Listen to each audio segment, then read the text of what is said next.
अस्सलाम वालेकुम students. Professor Aamir Afzal English academic writing में पीयर रिव्यू की इस सीक्वल में एक बार फिर आपके सामने।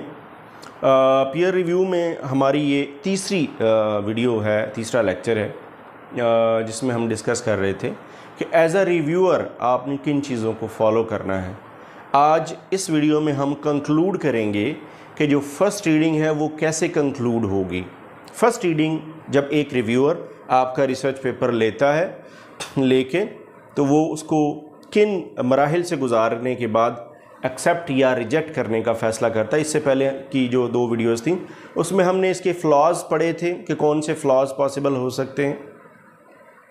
उसमें हमने इसके जो डेटा एनालिसिस हैं उसकी मुख्तलिफ़ चीज़ें पढ़ी थी, ठीक है, और उसमें यूजेज और मेथडोलॉजी का यूजेज और उसमें इसी तरह के जो इसके बाकी एस्पेक्ट्स हैं डिटेल में वो हम देख चुके हैं। कौन सी अच्छी चीज़ें हैं जो उसमें होनी चाहिए, कौन सी ऐसी चीज़ें हैं जो वीकनेसेस हो सकती हैं। तो आज के इस वीडियो में हम ये देखते हैं कि फ़र्स्ट रीडिंग जो है वो कंक्लूड कहाँ होती है। आफ्टर रीडिंग और finding out the major flaws, जो कि हमने पिछली वीडियोज़ में हम कर चुके हैं। As a reviewer or as a peer, the one who is reviewing, you have to prepare the draft of 2 paragraphs. 2 paragraphs का आप draft तैयार करेंगे। First paragraph would be summarizing the research question addressed. पहला paragraph research question से related होगा। बार बार repetition हो रही है इसी एक चीज़ की, क्योंकि रिसर्च में रिसर्च क्वेश्चन का बहुत ज़्यादा रोल है। That's why research question is very important. You have to be very clear and very attentive and very careful while addressing the research question in research. So the first question, the first paragraph would be dealing with the summary of the research question addressed in the research. Second paragraph deals with the overall contribution of the work.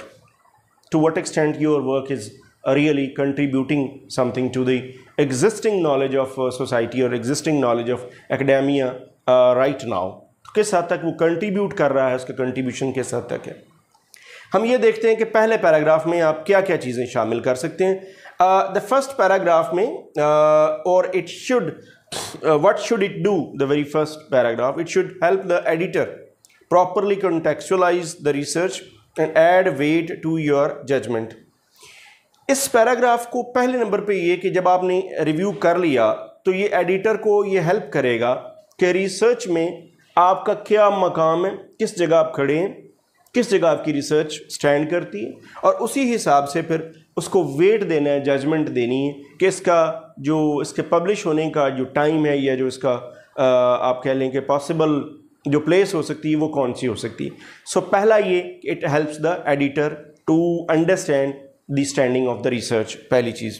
दूसरी जो चीज़ है इसमें अगर हम देखें यही paragraph, it shows the author what key messages are conveyed to sort out. ये paragraph जब एक ऑथर या रिसर्चर पढ़ेगा तो उसको ये पता चलेगा कि वो कौन से की पॉइंट्स हैं, कौन से की फ्लॉज में भी हो सकते हैं, प्लस पॉइंट्स हो सकते हैं। ज़्यादा ज़रूरी ये कि इसमें कौन से मैसेजेस हैं which are conveyed to you in order to sort out for the future better research। तो वो की मैसेजेस कन्वे होते हैं इस पैराग्राफ से।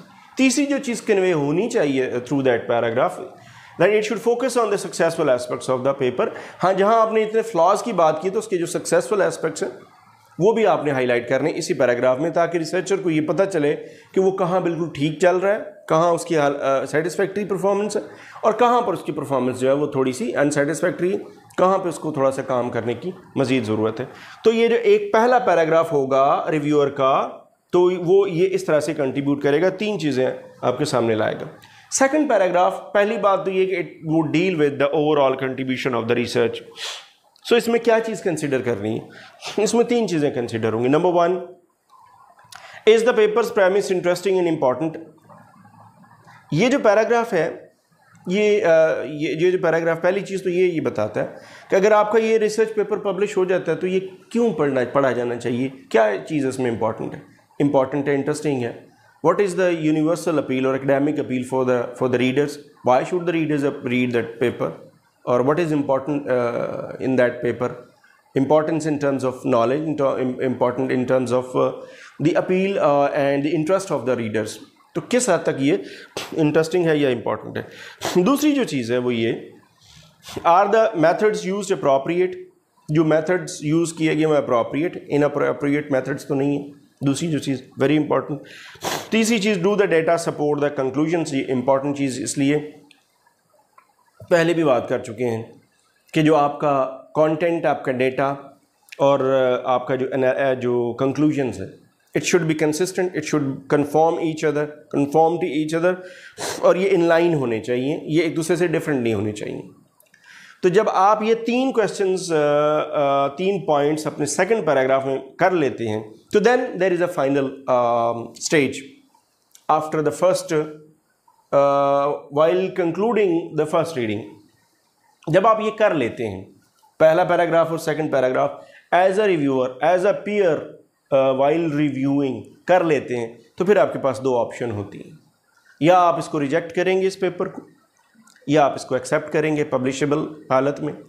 तो अगर आपने रिजेक्ट करना है तो उसके लिए बहरहाल ये ज़रूरी है कि professionally you need to be very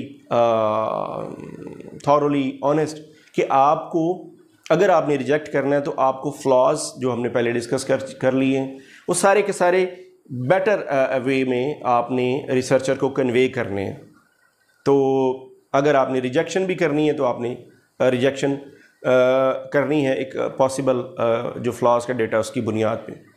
और अगर आप ये समझते हैं कि ये पब्लिशेबल है, तो then you have to go for the second reading. Second reading में क्या करेंगे और सेकंड रीडिंग में क्या होगा, सेकंड रीडिंग में कौन सी बातें या कौन सी ऐसी कंसिडरेशंस होंगी जो एज अ रिव्यूअर आपको माइंड में रखनी है। For this second reading I will come back in next video. Thanks for watching.